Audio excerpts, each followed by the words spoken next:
None Dare Call It Ordinary, the podcast that digs into the unusual, unorthodox, and downright unsettling beliefs found at the depths of the internet, in the heights of paranoia. I'm your host, Dylan, and with me is the intrepid and irregular Brent. Irregular. All right. Irregular. That's kind of a standard one there we used. Yeah, a little standard. I was thinking irregular in terms of your bowel movements. Yes, that is correct. You know, going with the potty humor that the kids love so much. But I like it's a double entendre. Yes. So, yeah, I'm trying to make it more subtle, more fun. Good. And happy Labor Day, everyone. Oh, happy Labor Day. This isn't hard work at all. Yes. And, you know, at least the time we're recording this, obviously it's not Labor Day when you're listening to this. So yeah, I mean, so if it's Labor Day today, you'll be getting this episode probably by Thanksgiving, I'm hoping, based on my inability to get things out on time. Yes, we're busy.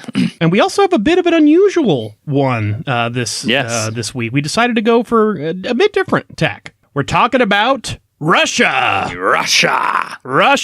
Ruskies. Yes. Makes sense to do this on Labor Day, now that I think about it. Yep. They're all about not working hard, not pulling yourselves up by your bootstraps. That's right. Just giving out bread. But yeah, we're talking about the Russia investigation. It's been on, the news and social media and all that stuff pretty much every day for a while. And I think we were debating about whether this was in our purview. But, at the end of the day, it's our podcast. That's right. We could talk about whatever we want. Yeah, crystal skulls, Russia, the Bible, doesn't matter. We'll talk about it. Yeah, it doesn't matter. We'll talk about it. And it's certainly unorthodox and certainly unsettling.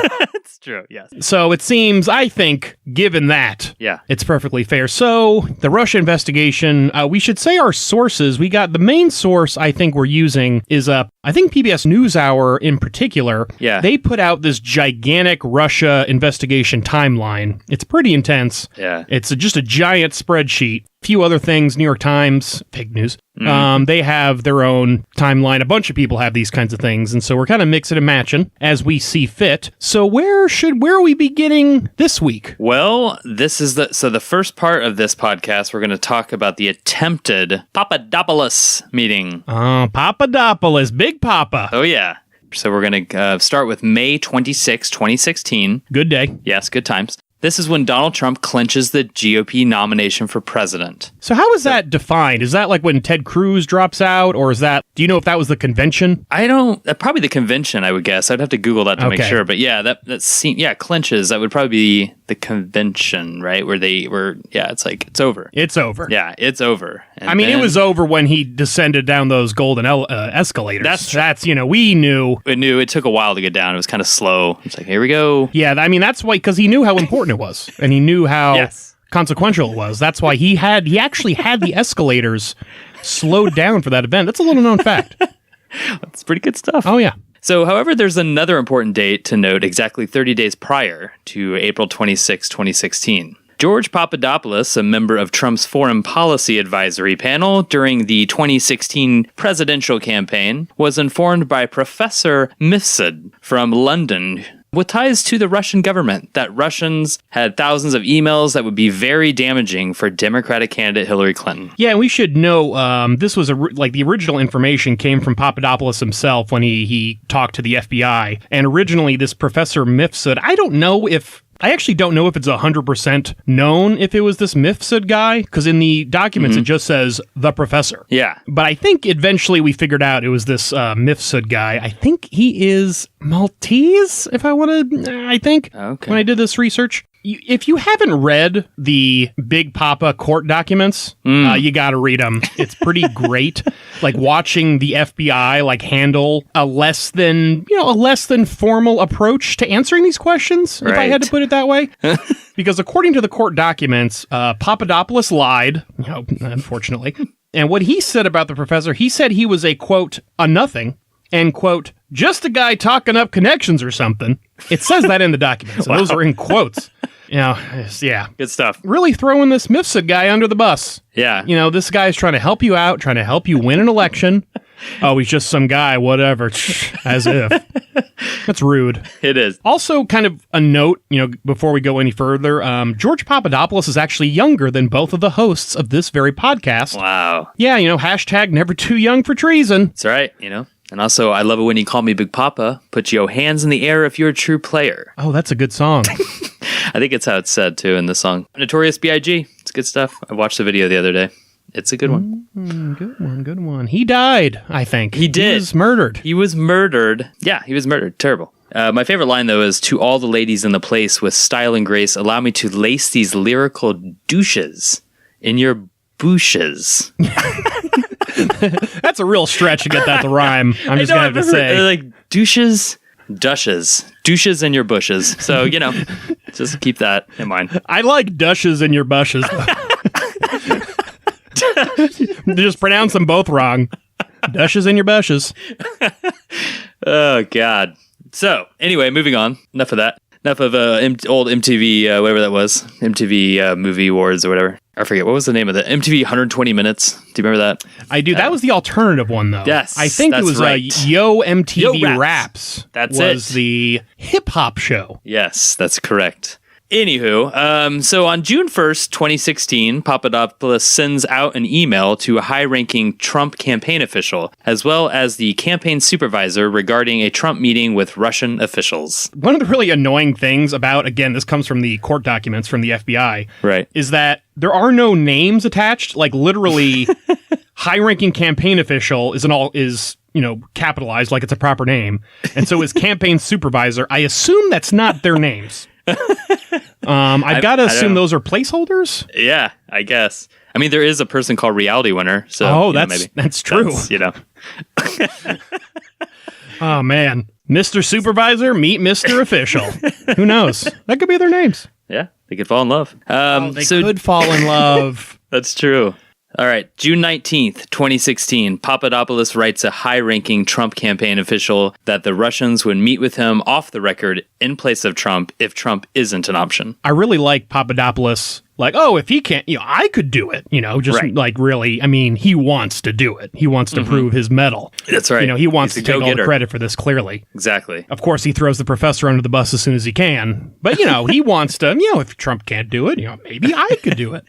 Yeah. It's kind of like Dick Cheney being on the vice presidential committee for Bush, and then it turns out no one else could do it but me. It's kind of like that. Oh, I miss Dick Cheney.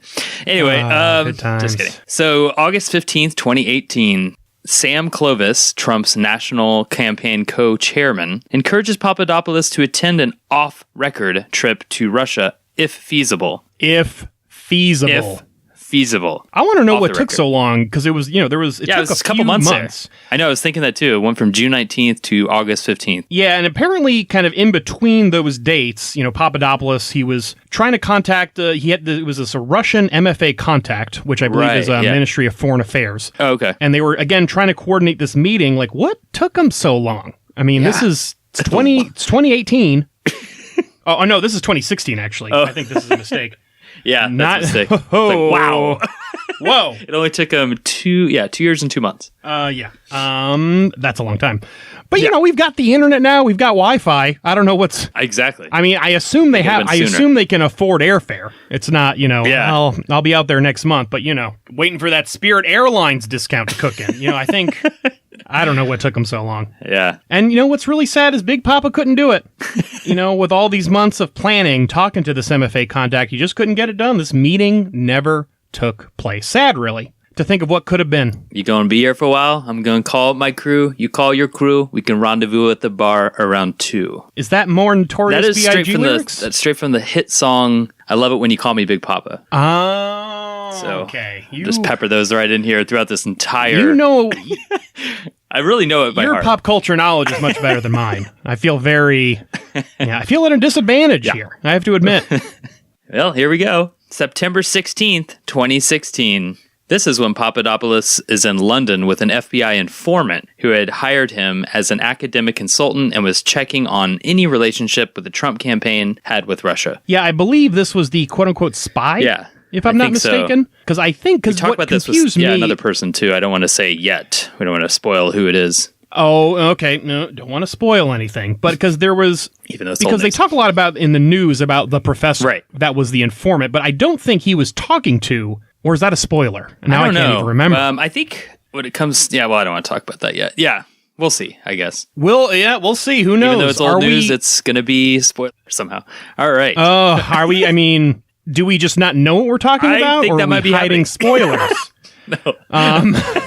For our sake and yours, I'm hoping the latter. All right. So, Papadopoulos failed. Sad, Womp womp. But there was a successful meeting, and, you got to keep it in the family. Yes. Donald Trump Jr., he got it done. That's right. He had Russian contacts, wanted to bring them in, get their info. He got it done. Praise be. Praise be. Praise be. He got it done. So going back a little bit, so now this is June 3rd, 2016. Rob Goldstone, a British-born former tabloid reporter and entertainment publicist, the most trustworthy people around, he emailed Donald Trump Jr. on behalf of Amin Agalarov, one of Russia's biggest pop stars. Goldstone tells DT Jr., it's my name for him. I've been calling him that for years. He tells him that Amin has incriminating information on Clinton. DT Jr. states that he would meet with Russian officials and says, quote, "I love it," to their mention of damaging information on Hillary Clinton. Now, couple things. One, a lot of this is actually, we got a lot of this information from Donald Trump Jr. himself.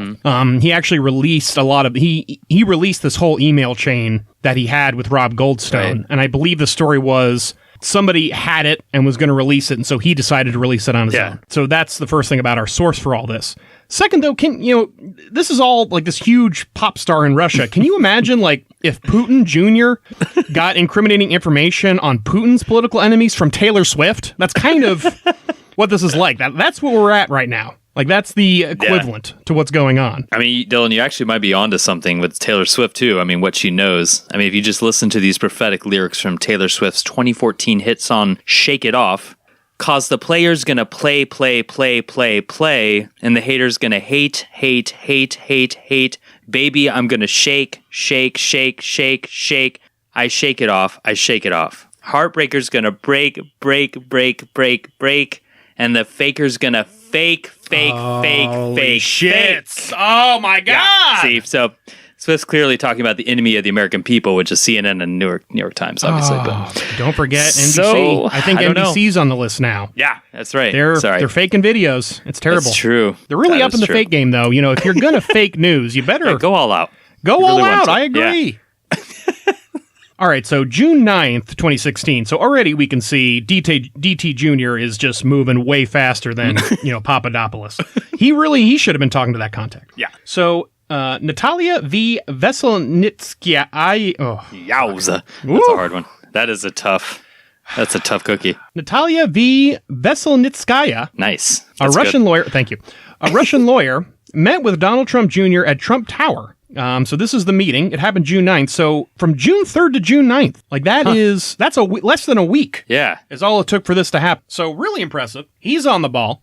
And so they meet to talk about what an intercessor promised to be incriminating dirt on Hillary Clinton. Also at this meeting was Trump's campaign chairman, Paul Manafort, as well as his son-in-law, Jared Kushner. During this meeting, Ms. Veselnitskaya showed disdain for America's sanctions on Russia. Disdain. Yeah, can you imagine that?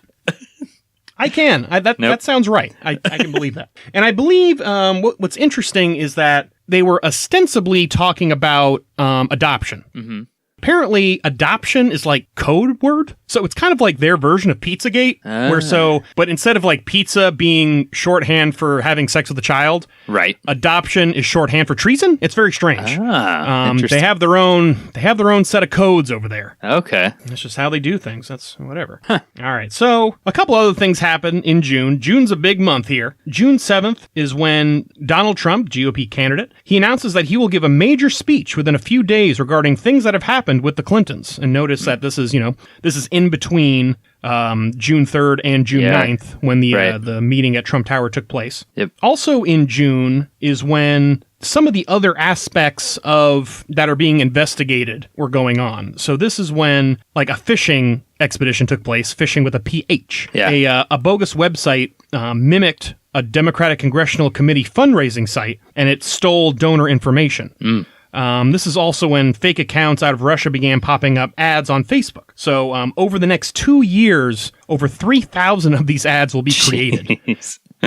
Yeah, that's all it takes. Yeah, just that. That's that. Yeah, it's there's fake websites and just ads on Facebook. Yep. That's all you need to win an election in the United States. Yep. Which really, it's one thing that's really sad about this is, I don't want to not put blame on Russia, obviously, but it's kind of sad. I mean, it's just ads. Right. You know, like a lot of this stuff wasn't like hacking election machines. Right. It was... Right. They put dumb ads on Facebook, and that helped. But it also, and it definitely shows how much social media means to everybody. It's like insane. I mean, in fact, like, you know, what was it? Like Obama was like kind of the beginning of social media, but not even close to this time. To me, Trump in a lot of ways is like the real first internet president. I agree. Couldn't agree more. You know, people talk about that with Obama, but I think Trump was the first where it was about interaction with social media and changing the kind of virtual world that we all live in. Yeah. So I had one of my relatives on Facebook who was posting memes about Trump all the time, but it wasn't Trump believes in these policies and I like that he's working on them. It wasn't even about stuff really about the wall. It was Trump said something that made Hollywood celebrities mad. Right.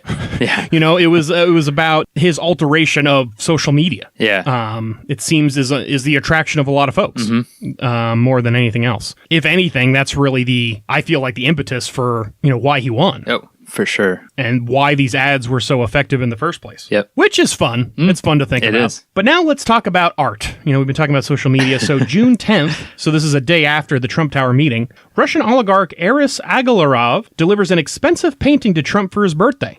Trump writes an affectionate thank you note. He said in response to the gift, "I'm rarely at a loss for words, but right now I can only say how much I appreciate your friendship and to thank you for this fantastic gift. This is one birthday that I will always remember." Which is a lot of words when you're at a loss of words. It is. You got a lot of words out there. All right, so we have all these meetings. Apparently, there's a whole lot of dirt on Clinton and from the Democratic Party. I wonder how all these Russians got all that information. Do you have any idea, Brent? I do, Dylan. And it's... Oh, thank God. And it's called the DNC hack. Oh, man. Yeah. That's like the Democratic National Committee. Yeah. Being hacked. They've got all of the information. So, starting on June 14, 2016, we see that the cybersecurity firm by the name of CrowdStrike, which was hired by the DNC, announced that it expelled 2 Russian hacker groups by the names of Cozy Bear and Fancy Bear. All bears, good names. A lot of bears. And I'm not actually sure the origin of these names. I guess I get the bear reference because of Russia. Yeah, obviously. But, you know, I was thinking it would have been nice to throw a little American culture in there, maybe naming the hacking group, you know, maybe like Fozzie Bear or something like this. I don't know. You know, why not? Did these groups name themselves that, or did we name them that? That's a good question that I don't know. That's a really good question. Because, I like the idea of Americanizing it a little bit. You know, Fozzie Bear, you know, Winnie the Pooh Bear. Right. You know, because also, you know, based Teddy on Ruxpin. what I know about hackers, they're not cozy or fancy. Right. They're dirty, slimy, hanging out in the basement. Or a billionaire. That's kind of the options. Exactly. If you're like really good with computers. Yeah, or it could be somebody sitting on their bed that weighs 400 pounds. You never know, right? Yeah. Oh, spoiler alert. Sorry. Oh boy. Oh boy, getting ahead of myself. So these 2 Russian hacking groups penetrated the DNC's systems, gaining access to thousands of confidential documents and emails. CrowdStrike co-founder Dmitry Alkrovich, I don't think I got that, writes that he writes that both adversaries engage in extensive political and economic espionage for the benefit of the government of the Russian Federation and are believed to be closely linked to the Russian government's powerful and highly capable intelligence services. Wow. Yeah. Also, CrowdStrike, is that a more violent version of crowdsourcing? Yes, I think it is. So you attack the crowd instead of get stuff from them. Yes, exactly. Okay, that makes sense. Just go right after them. Yep. Yeah. So that's good stuff. Now we're looking at the date here, June 15th, 2016. Just one more day? Here we go. Another day in history. Goosifer 2.0. That's not to be confused with Tool frontman Maynard James Keenan's project Pussifer. That's what I was thinking of. I was like, I know I've heard that before. But it's like, okay, Pussifer 2.0. Yeah. That should be his album, his next album. So anyway, this group claims responsibility for hacking DNC. So they release a few documents which include the Democratic Party's 200-page opposition research document on Trump. Goosifer 2.0 states on a blog post, quote, "The main part of the papers, thousands of files and mails I gave to WikiLeaks. They will publish them soon." So the U.S. intelligence agencies would later explain that Goosifer 2.0 is the persona, which is used by Russian military intelligence to leak hacked documents and emails to various media outlets and WikiLeaks. So that's Goosifer. Goosifer. Yes. That's a weird...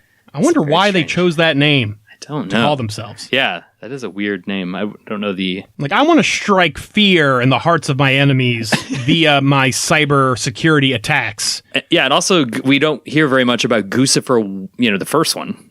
This is 2.0. It wasn't very good. So I think that's the clearly problem. wasn't a good that's go when at Goosifer it. was still an alpha. I mean, I think we've done the beta testing, and now we're at Goosifer 2.0. Ready to hack, ready to attack. Where's CrowdStrike? All right. So June 21st, 2016 is when Goosifer 2.0 leaks the DNC hacked documents about Hillary Clinton. The same day, Trump fires his campaign manager, Corey Lewandowski, and gives the job to Paul Manafort. Paul going to jail, Manafort. Sorry to spoil. Oh, God. But I think we all know. Yeah. Why did he fire him? Was this related? Didn't he assault somebody or defend somebody who assaulted somebody? Am I just defaming his character? There was some reason for that. Yeah, I remember this. Yeah, I feel like a journalist got attacked, and he was like, "Yeah, whatever." Yeah, there was some. I don't know. I know what you're talking about. It's like on the fly research. Yep. Here we go. The New York Times article. Uh-oh. Here we go. Let's see what the fake news contingent says about it. Gross. Basically, it looks like people just thought he sucked. And wouldn't be very good at the job. Right. That's really... And you're bad when Paul Manafort is taking over your position. So it's like, okay, well, that's my life is, I got to do some really self-searching there, soul-searching. Yeah. Yeah. Well, you can become a Fox News contributor. That's true. They need contributors. So July 22nd, 2016 is when WikiLeaks releases 20,000 DNC emails.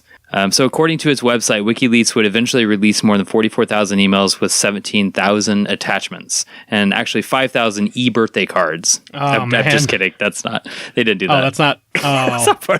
They kept the B. Can you imagine having to go through all that? Oh, God. Seriously. I'm like a low-level Trump campaign worker, and like this is my job. I've got to go through like, oh my God, Jesus Christ. I know. Yeah. Because it's almost all spam. Right. It's or like, lol, good joke, just... Yeah. And, like, Democrats are kind of known for being sort of boring and lame, so it's like, oh, geez. The lamestream libtards, just like, just one libtard email after another. About their kids' soccer. It's like, oh, God. So where are we at here? July 24th, 2016. Donald Trump Jr., DTJ, disputes the claims made by Democrats that Russia was behind the hacking. So DNC disputes it. So, disputed. Consider that disputed. DNC chair Debbie Wasserman Schultz, she resigns. Yeah, and I think she resigned as a result because one of the controversies about the emails was the appearance, at the very least, that the DNC was kind of tilting the scales in favor of Clinton. Against Bernie. As opposed to Sanders, yeah. Right. Yeah, so she stepped down. And we move 3 days later to July 17th, 2016. This is when Trump... July 27th. July 27th. Trump says at a press conference that he has, quote, never spoken to Putin. In 2013, Trump did state, I have a relationship with Putin. So there's that. I do not have verbal relations with that Russian president.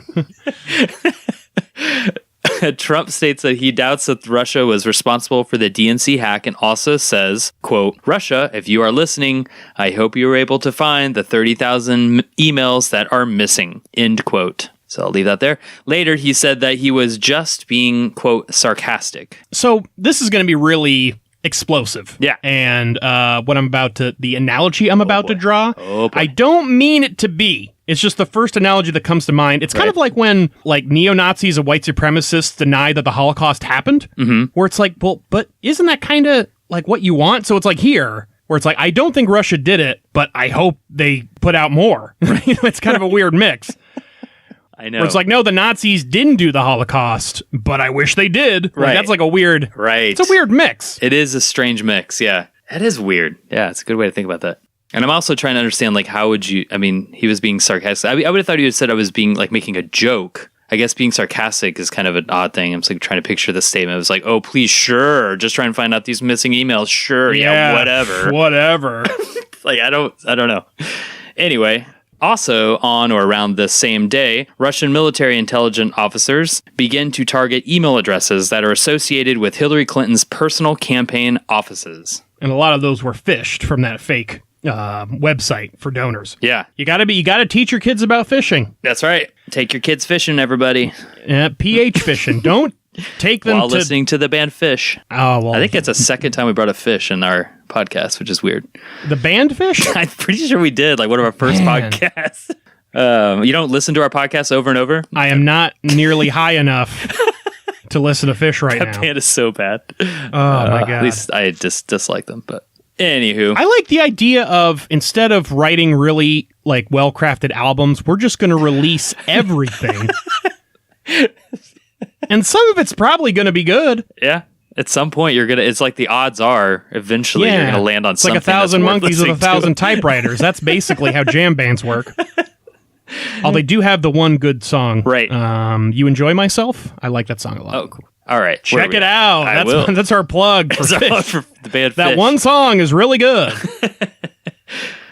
So, July 29th, 2016, the Democratic Congressional Campaign Committee or the DCCC, announces that its computer network has also been hacked. A number of its House congressional candidates were the targets of stolen emails in which Guccifer 2.0 released. Thanks, Guccifer. So thanks a lot, Guccifer. And the DCCC. Yeah.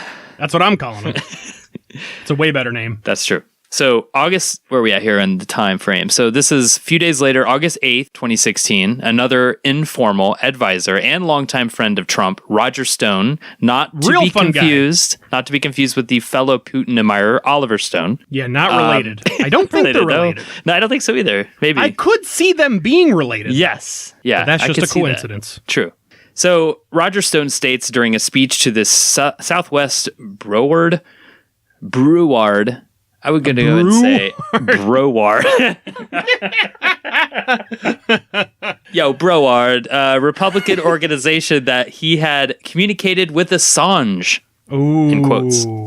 That being Julian Assange, of course, the founder of WikiLeaks. He's never spoken to him, though. He communicated. Just had a relation with Assange. Ah, yes. If I was ever in a fraternity, our slogan would be bro hard. I mean, that would... Bro hard or don't bro at all, tonight, you dig? So he goes on to say, I believe that the next triage of his documents pertain... That would be tranche. That would be right. That is not triage. I want a case triage. This is not a hospital of treason. This will fit well with the cancer episodes. All right. Well, we need the nurses station for how do we divvy up all of these hacked emails?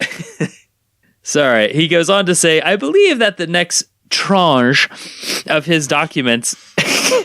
Make it as French as possible. I think those are both French words, so I think we're in the clear either way. Yeah. Okay.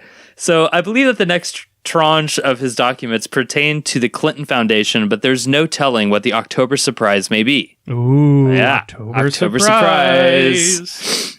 It's pumpkin spice surprise. Pumpkin spice treason. All right. Okay. Oh, Jesus, it's getting hot in here. All right. It is. I wish it was pumpkin spice time already. No. Because it is. It is. It's got to be 100 degrees in this closet. Please. Please save us. Oh, God. Anyway, so this is August 12th, 2016, and numbers from cell phones, personal information, and other documents from Democratic members of Congress are released by hackers. Guccifer 2.0 thanks Roger Stone and says to Stone via Twitter, quote, please tell me if I can help you anyhow. So they were working on a collaborative documentary, but decided against it because the title Roger meme was already taken. It's already taken. Okay. Very controversial documentary. Did you see there's going to be a new Michael Moore documentary coming out? It's called Columbine for Bowling? No. It's called...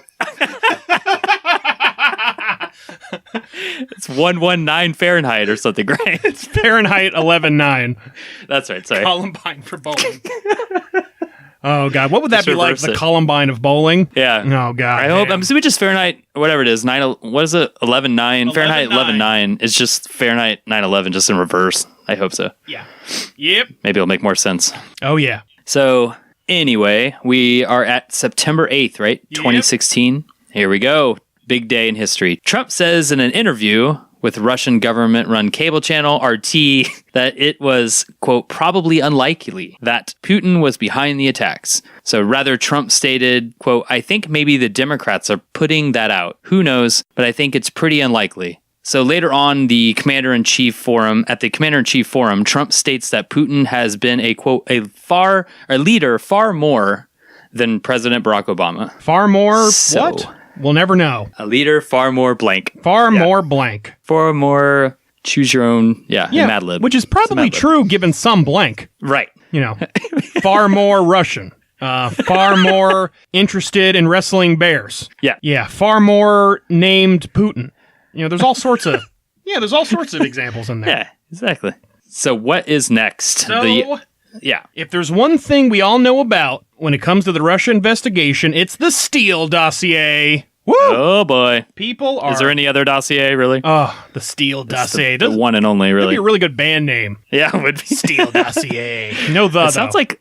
something about that just sounds like a late-night movie on HBO. Oh, I could see that. Steven Seagal's in it.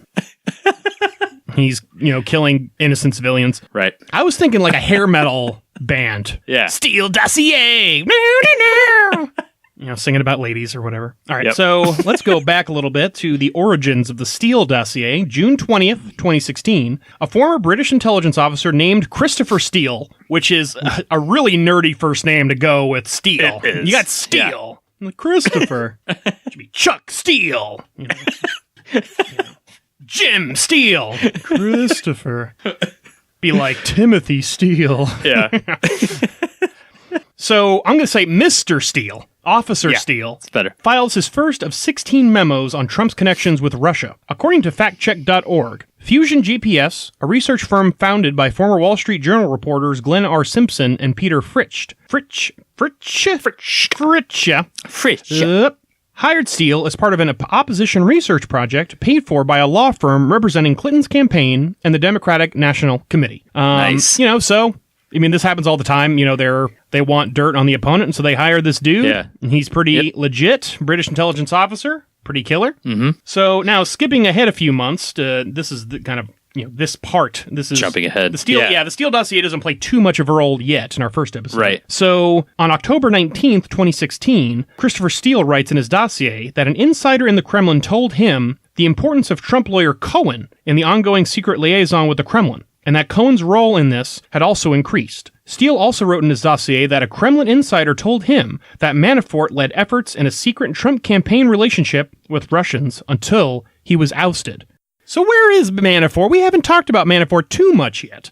So let's get into some of the Manafort shenanigans going on. So July 7th, 2016, Paul Manafort extends an offer to give, quote, private briefings to a Russian aluminum billionaire by the name of Oleg Deripaska in regards to the 2016 U.S. presidential campaign. The Washington Post broke this story, but there is no evidence thus far that the meeting took place. Again, you got to get DT Jr. in there. He gets the meetings done in less than a week. Plus, I thought it was an Illuminati billionaire, but no. That's okay. Well, sorry. That's how they get you. The aluminum industry is, it sounds like Illuminati. We're hiding in plain sight. Slippery slope. Yep. Manafort's attorney explained that his client was merely offering a, quote, routine status update on the presidential campaign. Of course, routine. And just to reiterate, Manafort at this time was already the campaign chairman for Trump. After, in June Corey. 21st. Yeah, exactly. On around August 6th is when Paul Manafort meets for a second time with a former Ukraine associate, Konstantin Kilimnik, a Russian army veteran. And it should be mentioned at this point, a little bit of background on Manafort is that he worked with the Ukraine. Specifically, he was kind of working with Russia roughly to kind of smooth over that whole Crimea business, which Ukraine apparently wasn't into. They didn't want to lose part of their country. It's weird. Which is just weird. Yeah, so he's got all these Ukraine connections. August 9th, according to PBS, around this time is when Paul Manafort and his daughter received text messages from a person posing as a contact, showing that their phones had been hacked and implying a blackmail attempt with unspecified Ukrainian information. Oh. How do you think he was blackmailed? What do you think they had on him? I don't know. And how does it relate? I'm assuming an eggplant emoji, but I don't know. Eggplant / the tear emoji. I think those are usually going together. Also, it's not good, like Manafort and his daughter getting blackmailed at the same time. I don't want to imply anything, but I'm hoping those are separate incidents. Let's please hope. Just a wild cocaine party with his or father-daughter cocaine party. We all know those types. Skipping ahead, August 14th. Mm-hmm. That's my brother's birthday, but go ahead. Oh! So, happy birthday. Here's horrible things. So, on your brother's birthday, the New York Times publishes that Paul Manafort's name showed up on a secret ledger, which marked millions of dollars in payments from a pro-Russian party in Ukraine. Manafort's lawyer, Richard A. Hibby, tells the New York Times that his client had not received, quote, any such cash payments. But he's on this secret ledger, so who knows who's telling the truth. Hibby. We don't know. August 19th, 2016. Dun, dun, dun. Couldn't get contacts with the Russians. He's got all this heat on him. Manafort steps down as the Trump campaign manager. And let's be honest, Dylan, he steps down in style with those $1,500 cap-toed dress shoes, ostrich suit jacket. You know? Ostrich suit jacket. That's right. Lots of animals had to die to make that man look strange. So, I mean, I remember hearing about this. Yeah. Why do you want that? I don't know. If it was ostrich feathers. Yeah. Right? Like, that's silly. Right. But I get it. Yeah. Like, I want to look like an ostrich. Yes. That's silly, but I can understand why we would kill a bunch of ostriches to get you that. Right. But it's like, was it made out of the skin? I guess the skin. Under the feathers? Yeah, maybe the neck skin. I don't know. Either way, it's the craziest shit in the world. Yeah, it's so strange. I actually laughed. I was reading an article about this in the Washington Post by Alexandra Petrie, I guess is her name. She wrote, I'm going to quote it here. I like this. I laughed. It says, when you think of the sheer volume of ostrich, python, and other avian and reptile life forms that have perished in order to sheathe the limbs of Paul Manafort in clothes, you have to feel sorry for the families of the wildlife involved. God damn. It's like, damn. Every type of animal. Anyway. Yeah, no leather in there. None. Or no, well, I guess anti-leather. Bird, no mammals. Just bird and reptile. All right. He'd have dinosaur if he could. That was just as close as he could get. Yeah, you know he's watching Jurassic Park like, oh my God. Wow. Wouldn't that make a great suit? A giant suit. So, next up, Carter Page, Hootenanny. Carter Page! Yeah, so... What's he doing? So, first, a little history on Carter Page. I was looking into this. According to Time, in 2013, Page wrote, quote, over the past half year, I have had the privilege to serve as an informal advisor to staff of the Kremlin in preparation for the presidency of the G20 summit next month, where energy issues will be a prominent point of our agenda. So, however, in 2018, Page did state that, quote, I sat in on some meetings, but to call me an advisor was way over the top. So That's interesting, because those seem to be saying the opposite things. Yeah, Page versus Page. What are you going to do? I wonder if that's going to come up. I wonder if that's going to be important. I don't know. Probably not. Anyway, also in 2013, Russian intelligence officers, one by the name of Igor Sporchyshev. Ooh, maybe that's right. Tried to recruit Page and described him as enthusiastic about doing business in Russia. So this is when the FBI secretly recorded this meeting. I think this is what we were talking about earlier. And in the transcript, Sporchiev and Page was interested in striking a deal with Gazprom, which is the Russian, Gazprom or Gazprom. I'm not sure. That sounds like an antipsychotic medication that you see. Maybe Gazprom is right for you. It's the Russian state-run oil firm. So, okay. And that Page was, quote, enthusiastic, but that he was also an, quote, idiot. Oh. So, I have to wonder if it's his bright red bucket hat that did him in. If you've seen those images. Yeah. Always consult Manafort for styling concerns. Come on, Page. It should have been an ostrich hat. Ostrich bucket hat. Not the feathers, the skin.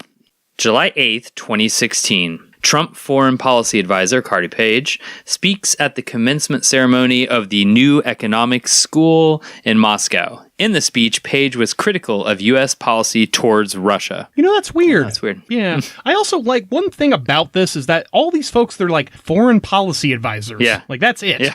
Like, that's the only descriptor they get. I was reading that RT was describing, I don't know if they still do, or if they even really talk about Page anymore. They're describing Page as an economic expert. Economic expert. That's bad, because usually an economic expert is an economist. No need for that. For some reason, they don't feel... They're like, we can't call him that, so we'll call him an economic expert. July 15th, 2016, an FBI informant meets Carter Page at a conference. So according to a Washington Post article from May 18th, I'll quote here, it says, quote, "The source in question, the undercover FBI agent, engaged in a months-long pattern of seeking out and meeting 3 different Trump campaign officials. Page had been on the FBI's radar since at least 2013, when the FBI caught 2 accused Russian spies on a wiretap discussing their attempts to recruit him. Later in 2016, Page became a surveillance target of the FBI, which suspected him of acting on behalf of the Russian government, an assertion he denies." So Page has accused the government of abusing its authority by unfairly targeting him. Yeah, I mean, Page... I don't like the United States approach to Russia, and I work with... I'm an advisor to Russia Page. That's what they call he's him. not... he's not... He's not being recruited by the Russians? Silly. Come on. No. So August 5th, 2016, backtracking a little, I guess, but this is Trump campaign states that Carter Page is an informal advisor. So I just assume that means he is allowed to wear comfortable jeans and a Hawaiian shirt to work. But I don't know if that's... I think I've heard it referred to as business casual. Yeah, business casual advisor. Yeah. Exactly. September... So there's this worry that comes out that Page is being recruited by the Russians, that he's, a target of Russian, intelligence programs. And the response is like, well, he's just an informal advisor. I mean, that's not the right response, I feel. He's like advising just a little. It's not taking it that seriously. Yeah, we only listen to half of what he says. Well, that's fine. We flip a coin whenever he talks, and then, we decide whether to go with it. Really, it's the Hawaiian shirts that do all the talking. I think it is. It really is. Yeah.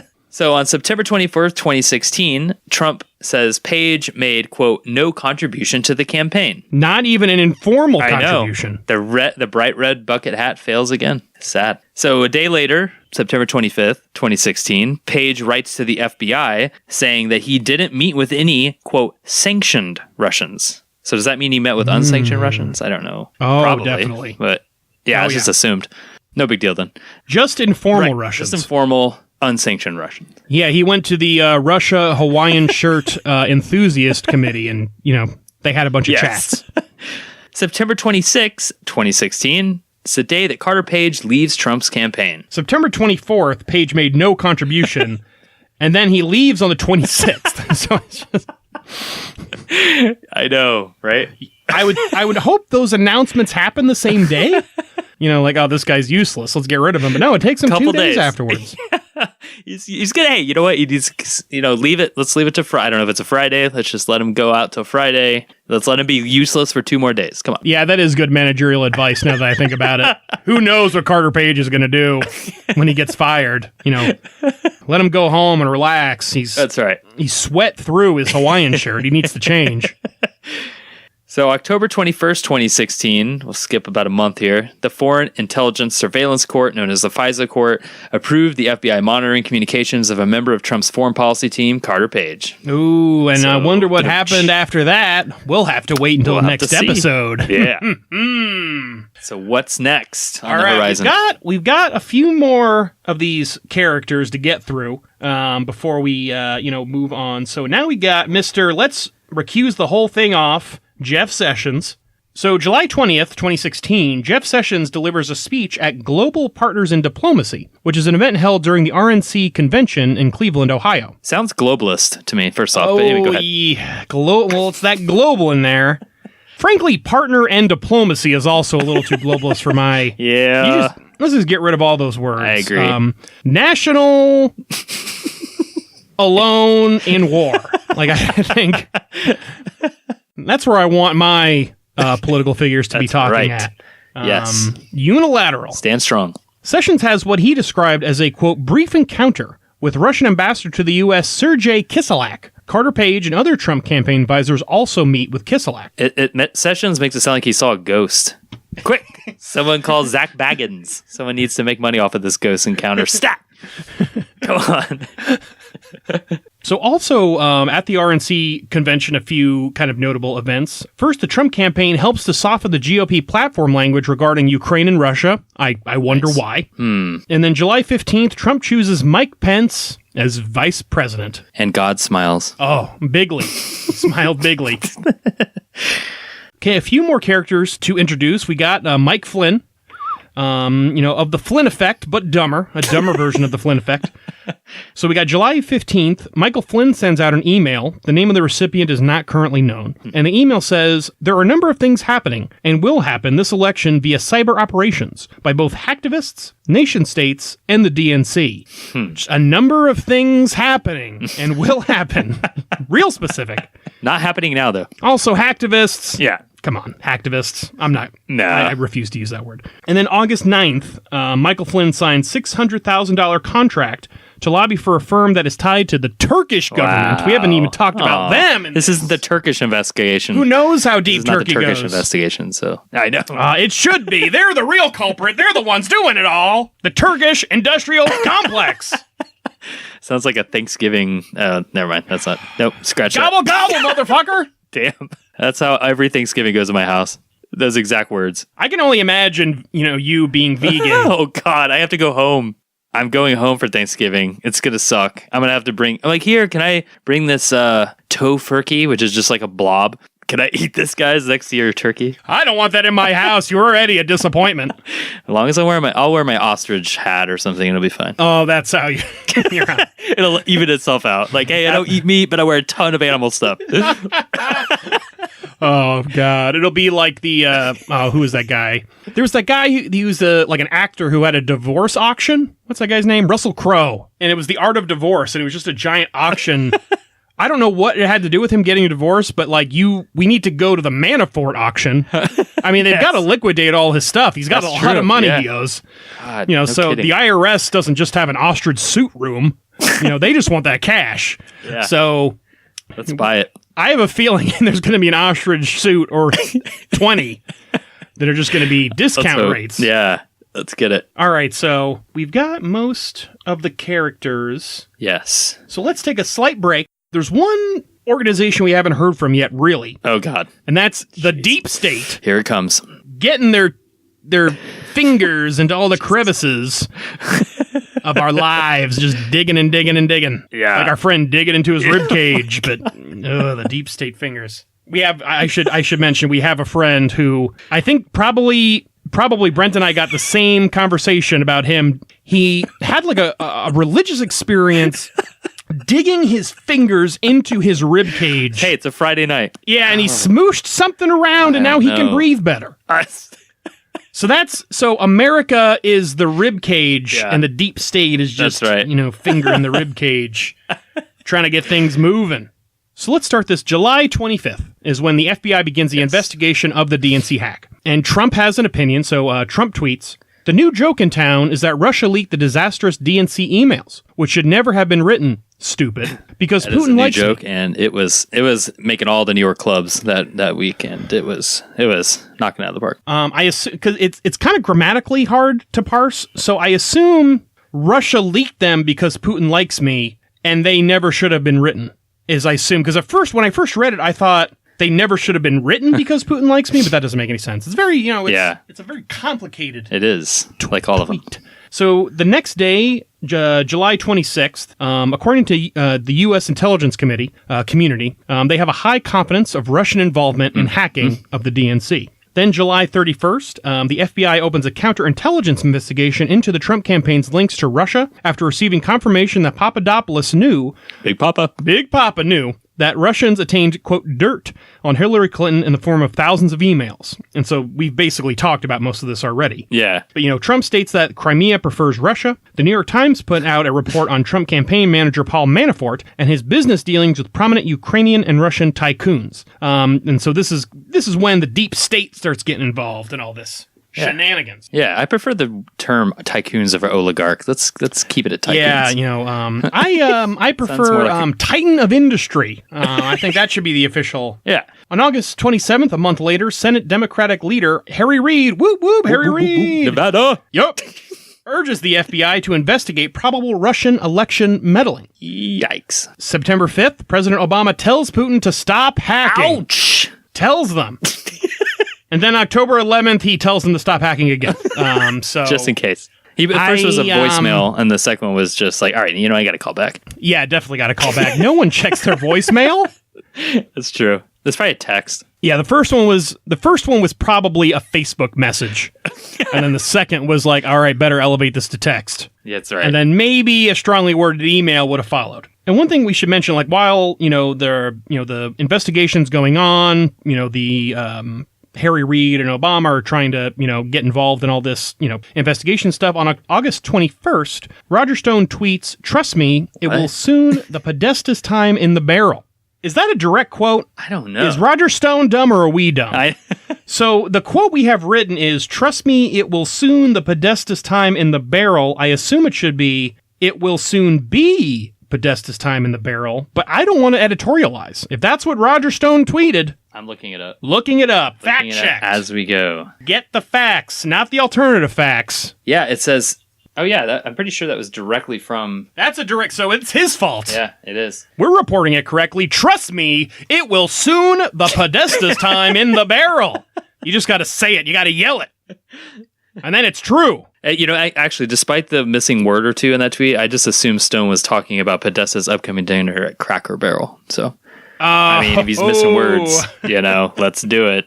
Next time I disappear on a road trip, I'm just going to say I needed some time in the barrel. Oh, yeah. I needed some time in the barrel gift shop. My fiance went to Cracker Barrel recently, which was bizarre because she hates it. And I love it. Yeah. Where else are you going to get corn cob pipes? Yeah. What? And I need like 15 new cast iron pans. That's right. Yep. Get me some Lodge. That's true. I would promote Lodge for money. Yeah.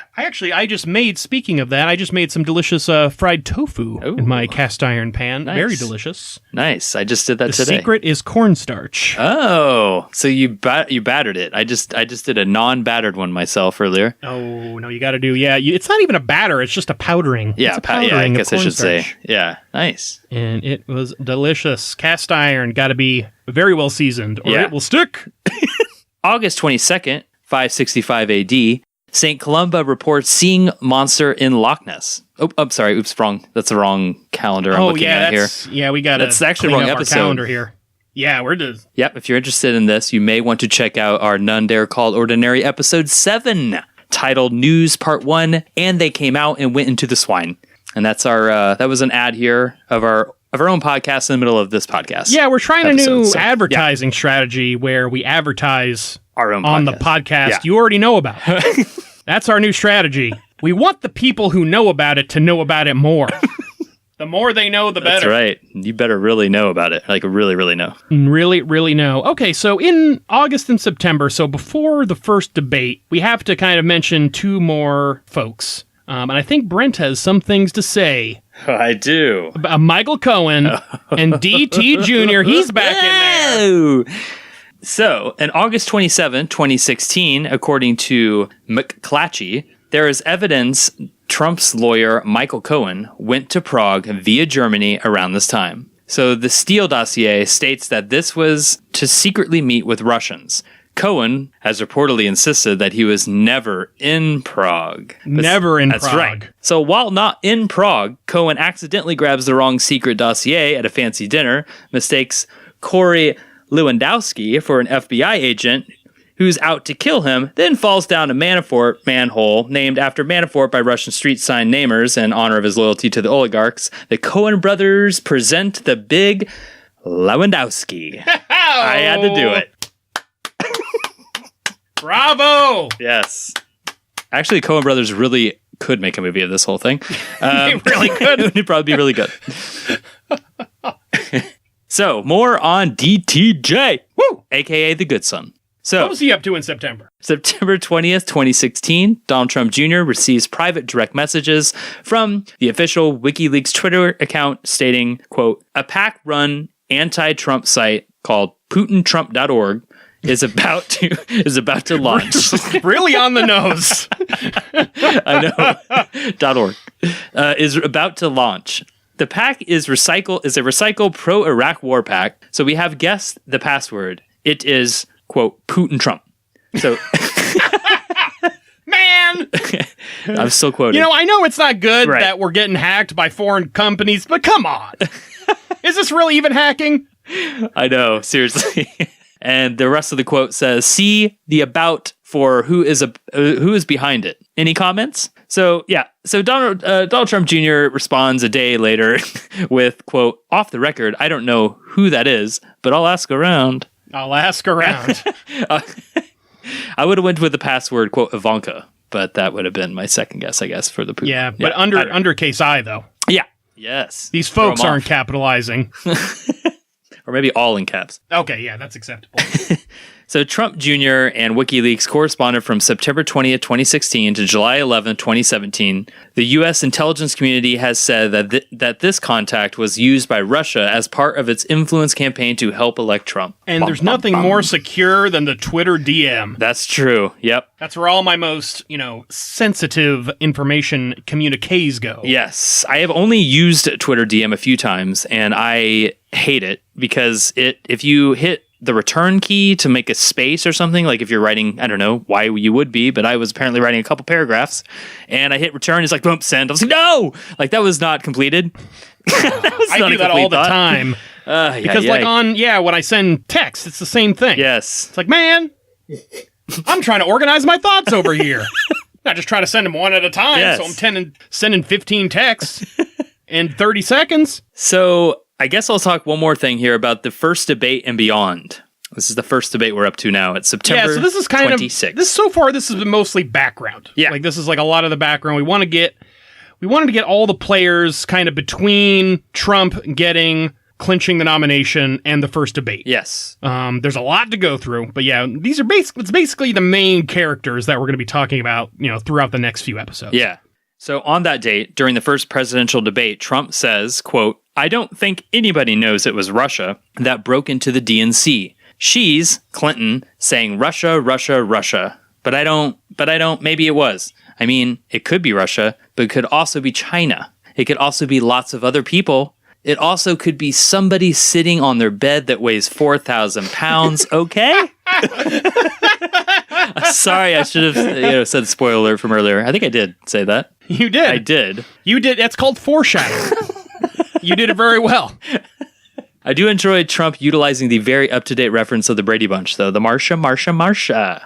Yep. Did he actually say it like that? I don't know. He probably didn't, but that's that's just where my mind went to when he said Russia, Russia, Russia. Yeah, exactly. Clearly, I'm a connoisseur of very, Brady Bunch, but... And we all know that Jan was a beta cuck libtard anyway, so let's just be honest. Of course. Oh, my God. So. Could be somebody sitting on their bed that weighs 4,000 pounds. Is that even I like possible? how that's a separate... Like, he sees that as a separate nationality. What is the highest weighing human of all time? I mean... all right. Let's look it up. Heaviest human in history ever. I went with fattest. Okay, so... Oh my God, it's not even close. I got John Brower Minock, who was 1,400 pounds. Wow. 4,000 pounds. Oh, man. That is some... Too much! But you know what? That's not fake news. That's not. Anyway... Do you want to take this one? Yeah, so kind of the end of September, early October, after the the first presidential debate, we have Rick Gates, yes, who is Trump's former deputy campaign manager and Manafort's former business associate. He is in direct contact with, quote, a former Russian intelligence officer who had ties to the Russian military intelligence agency, GRU. According to factcheck.org, this information was contained in a court document dated March 27th, 2018. The Russian contact was identified in court papers only as Person A, but the New York Times reported he is Konstantin V. Kilmanek. Nice. We mentioned this man earlier as Manafort's business associate in Ukraine and Russian military veteran. Uh-huh.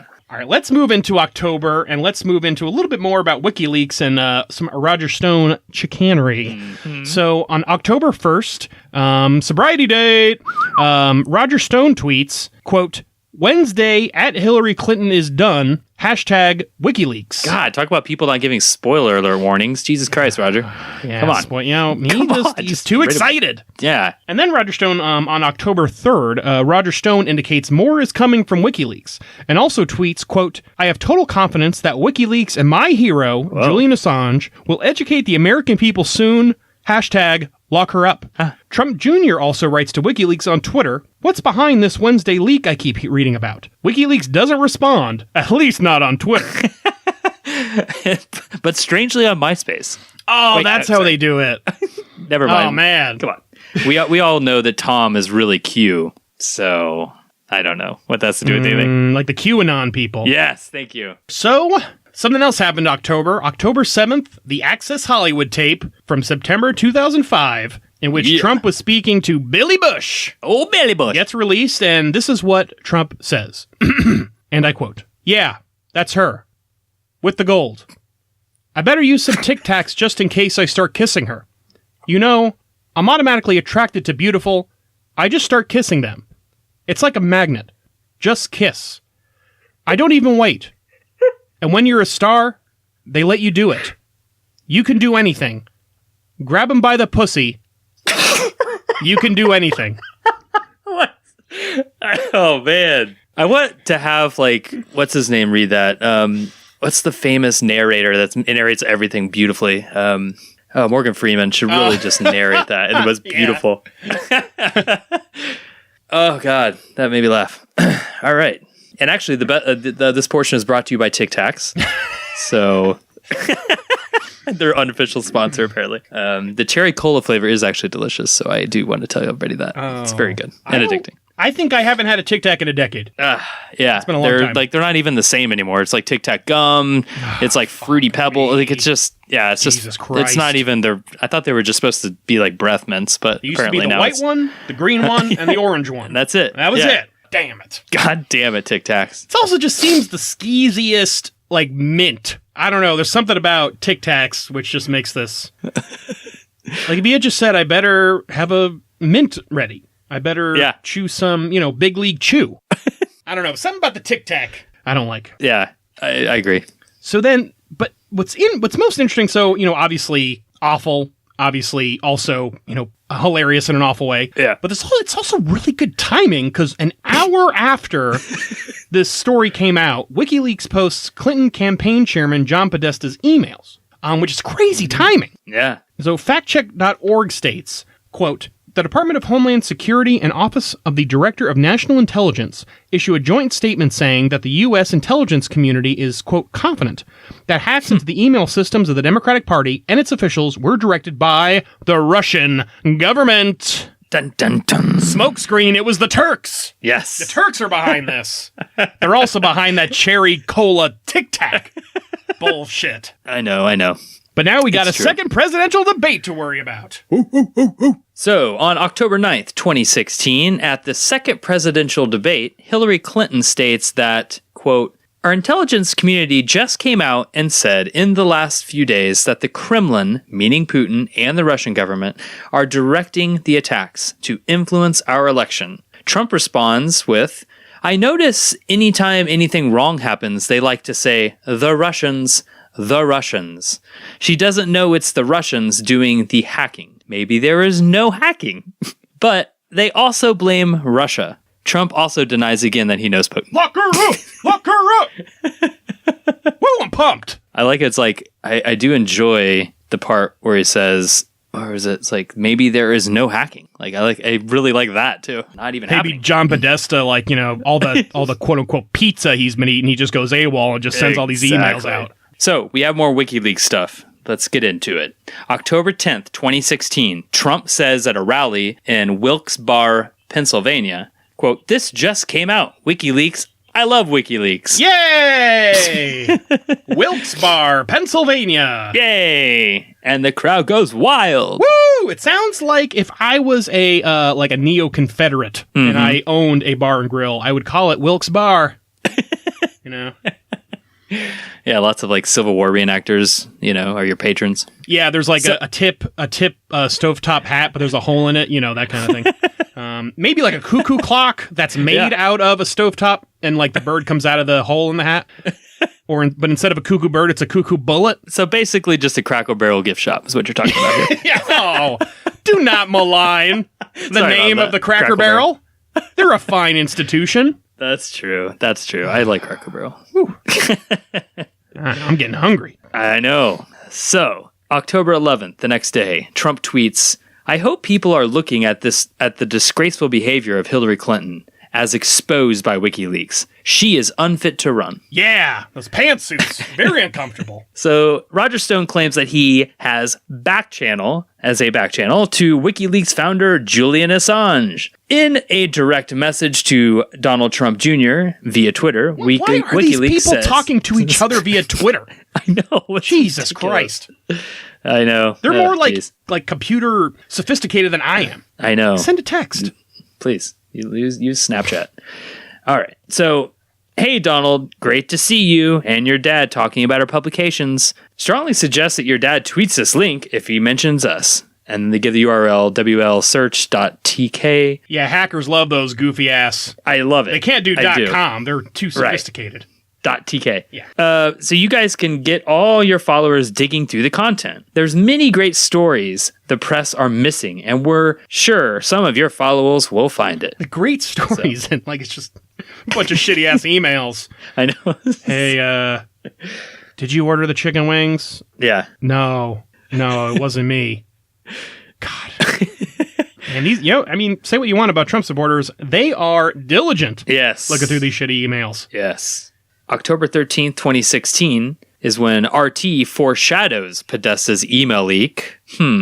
According to the Moscow Project, WikiLeaks continued to post leaked Podesta emails throughout October 2016. And a concerning twist of events, Russian news outlet RT seemed to know about these leaks before they actually happened. On both October 13th and October 22nd, 2016, RT tweeted about a new batch of Podesta emails 30 minutes before WikiLeaks announced the release. I actually, I don't think I've told you this yet. I kind of wanted this to be a surprise. I actually figured out how they did this. Oh, please tell. They were scrying with a crystal skull. They've got the 13th one. They're summoning the 12 tribes living in the Hollow Earth. Oh my God. And they all voted for Trump. That's right. Half of which they gerrymandered the Hollow Earth. It's all coming together. Oh my God. That's so true. Yep. God knows how many of them had cancer and used quack cancer cures. We don't even it's know. all the same. That's what Revelation was about with the 12 tribes. Right. Oh my God. That's exactly right. I am so sweaty and I am just yeah, we're almost there. Doing pull-ups in my closet. Woo! I'm just pumped about the investigation. Sounded like a cozy bear over there. Jesus. Oh, more like a fancy bear. Christ. Let's get into Mike Pence. What is he doing? So, October 14th, 2016, vice presidential candidate Mike Pence states that the Trump campaign is not in cahoots with WikiLeaks. So is that... God smiles. Is that editorializing, or did Pence actually use the word cahoots? Actually, I did look into it. He actually did say the word. It was on Fox and Friends. So, Cahoot Gate is officially closed. It's a random thought, but I do hope Bill Gates gets into some sort of scandal so we can finally say Gatesgate. Yeah, we already have a Gatesgate. You didn't know about Gatesgate? What? What about Gate? I don't know. Am I missing Gatesgate? Yeah, this was like a while ago. What was his name? Henry Louis Gates. Okay. He's a Harvard professor who he was like going home, and like the cops thought he was like breaking into his own house. Like, dude is like a Harvard professor, and it's just like, oh, it's a black guy trying to, break into a suburban house. He can't live there. Right. Yeah, Gatesgate. Gatesgate. That shit already, you are way behind the times. Damn, I did not do my proper research. I should have Googled Gatesgate before doing You should have, joke. and you didn't. All right, we're wrapping it up. We've got the third presidential debate, October 19th, 2016. Yeah. At the third and final presidential debate, Trump refuses again to accept the U.S. intelligence community's claim that Russia was behind stealing emails from the DNC. Trump said, quote, "She has no idea whether it's Russia, China, or anybody else." 4,000 pounds of emails. But yeah, go ahead. She definitely knows it's not a 4,000-pound dude on a couch, because they don't exist. They never have. The end of October is back. This is back when we hated Comey. Yeah, fuck Comey. So October 28th, FBI Director James Comey reopens the Clinton email investigation. Okay. October 30th, Senate Democratic leader Harry Reid, Nevada, whoop, whoop. Silver State. Battleborn. He sends a letter to the FBI criticizing FBI Director James Comey and his failure to disclose that his office possessed, quote, explosive information about close ties and coordination between Donald Trump, his advisors, and the Russian government. Ooh. And then we have October 31st. Halloween. It's like the most normal day of the year. Just kidding. It would have been. It had the potential. Yeah. This is like when the witch hunt started, right? Get it? Yeah, Halloween. All right. The Obama White House red phones another warning to Russia. They love those warnings. Yes. Trump praises Comey for reopening the Hillary Clinton email investigation. Nice. Then we have November 6th. Comey closes investigation into Clinton email investigation again. So it was like a week. I think Comey is just actually addicted to the process of opening and closing investigations. Maybe he just enjoys all the paperwork involved or something. I don't know. Fun times. Man, he is the true bureaucrat. Hi, my name is Comey, and I love red tape. Hi, Comey. It's just the entire government bureaucratic apparatus in a giant meeting. And so, the big one. November 8th, 2016, Donald Trump wins the presidential election. And we fade to black. We do. Collectively. What did you do? Where were you? So I was at work. I was working at Barnes & Noble at the time, and I was checking on the stores, sneak. I was checking on their computers. I was looking. Sorry, I can't help you find that red book you're looking for or whatever. So I'm looking at the computer. I'm watching it. Barnes & Noble is truly the front lines of the deep state. Yes. Making sure they're not getting the books that they need. That's true. Yes. I mean, if you go into any Barnes & Noble right now, make sure and go to the current affairs aisle and check. You'll see many, many books that people don't like flipped upside down. Ooh. Oh, man. On tables, flipped upside down. If that's a Hillary, it works both sides, Trump or Hillary. Yeah. Yep. I remember. There was equal opportunity flipping of the books. Equal opportunity flipping.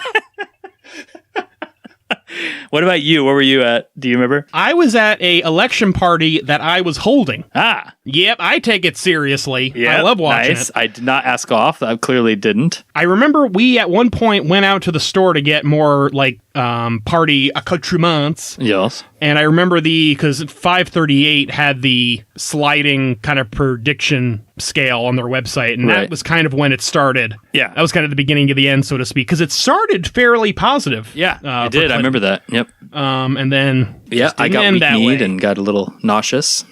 Yep, lots of gnashing of teeth. Lots of lamentations of the men and women. Equal opportunity lamentation. And revelations. Yep, bringing it back. Bringing it here. So that is where we'll stop this episode, and we'll continue on our next episodes in this series to go through this insanity. We don't know where. Hopefully, it'll all be wrapped up. Yeah, in a few weeks, it's still and then ongoing. we'll have a really nice way to end it. But that's probably not going to happen. No. And I hope to do more episodes like this in the future, along with all the goofy beliefs and stuff. These kind of weird, quirky events in history, both contemporary and in the past. Yes. So we'll see. We'll see what our valued listeners have to think about that. That's right. And so just a couple of announcements. As usual, we are on certain places on the internet. So our website is nonedarecallitordinary.com. You can reach us via email, nonedarecallitordinary@gmail.com. And we are on Instagram at nonedarecallitordinary. And we're also on Reddit at nonedarecallordinary. So no it on that one. Nice. And if you want to see me either answer questions about philosophy or post things about nostalgia from my past. That's basically what I do on Reddit on there. And that is all. Always reach out to us. And if you can rate and review us on iTunes or SoundCloud or Stitcher or whatever means you use to listen to None Dare Call It Ordinary, we greatly appreciate it. And with that, we are done!